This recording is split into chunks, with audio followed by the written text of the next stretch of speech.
Boa noite. Hoje nós iremos iniciar a montagem do circuito que foi proposto pelo professor Lucas Tenório. Um circuito mais simples, que é esse primeiro circuito, está em série, e o outro circuito mais complexo, que é um circuito que está em paralelo. Esse circuito aqui, ele consiste basicamente em uma fonte de tensão de 15 volts, um resistor de 470 ohms, um resistor de...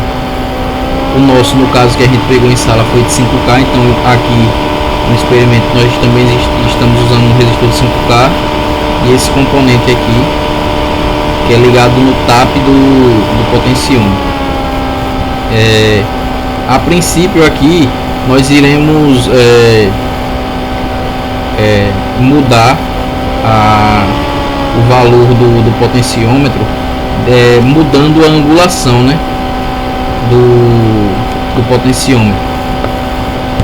Podemos notar que quando a gente coloca ele em 0% aqui e damos aqui, ele nos dá um valor, e quando a gente coloca em 100%, ele varia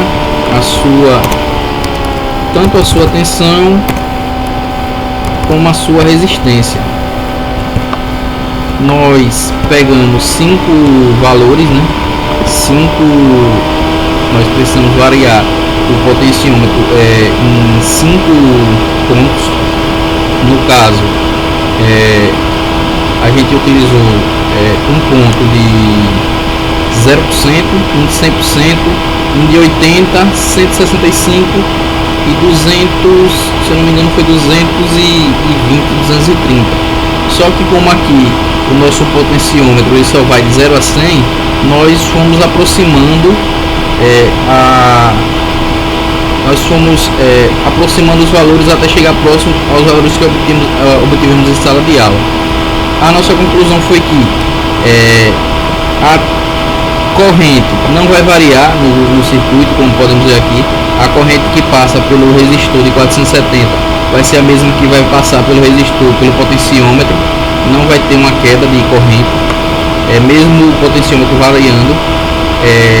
A tensão que passa pelo resistor de 470 ela vai se manter, ela não vai variar mesmo com a variação do potenciômetro, e o que vai variar mais é a resistência e a corrente que passa pelo potenciômetro, a depender do valor que a gente for mudando nele, né? Esse aqui é basicamente o primeiro circuito. Agora eu vou apresentar o segundo circuito. Esse é o segundo circuito. Ele é um circuito mais complexo, que é um circuito em paralelo. Ele é basicamente constituído por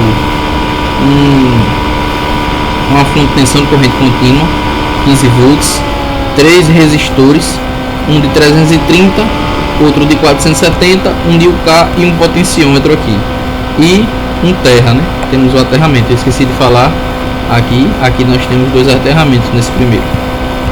Esse segundo circuito nós não conseguimos montar em sala, então os valores que nós obtivemos aqui foram os valores calculados simulados. Então nós não tivemos como comparar os valores simulados com os valores obtidos em sala de aula, né?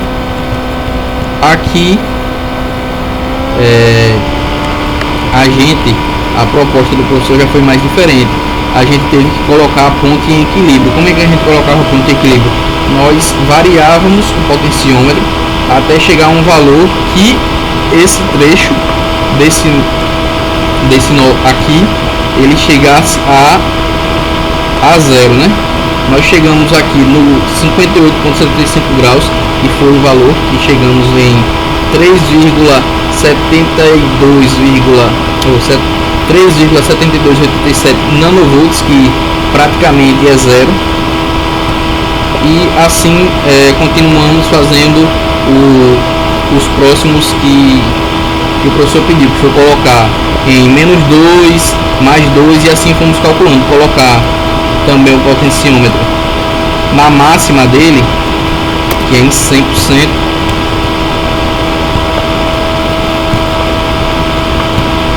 para ver quanto era a corrente, o potenciômetro, que podemos ver que é 15 volts, e também colocar o potenciômetro na mínima dele para ver qual era o valor da tensão. No caso, na máxima a gente estava vendo o valor da tensão, que é 15 volts. E também colocar no mínimo dele, que é 0, para ver quanto era o valor da corrente que estava passando por aqui. Podemos ver que está em 5,1907 microvolts. Então podemos ver que é um valor quase que 0, né? Agora vou dar a vez ao meu colega Everton. Ele vai apresentar a conclusão, falar a conclusão que chegamos nesse circuito. Pode falar, meu colega Everton. E dando continuidade às palavras do amigo Alisson, e assim concluindo, no decorrer do experimento, pode-se destacar a relevância de 3 elementos fundamentais na eletrônica: o potenciômetro, o divisor de tensão e a ponte de Redstone. Ficou evidente que esses componentes desempenham papéis cruciais na manipulação e medição de tensões e resistências em circuitos elétricos. O potenciômetro, em particular, desempenha um papel versátil, servindo tanto para controlar a tensão em um circuito, quanto para efetuar a medição precisa de resistências desconhecidas, como parte da ponte de Redstone.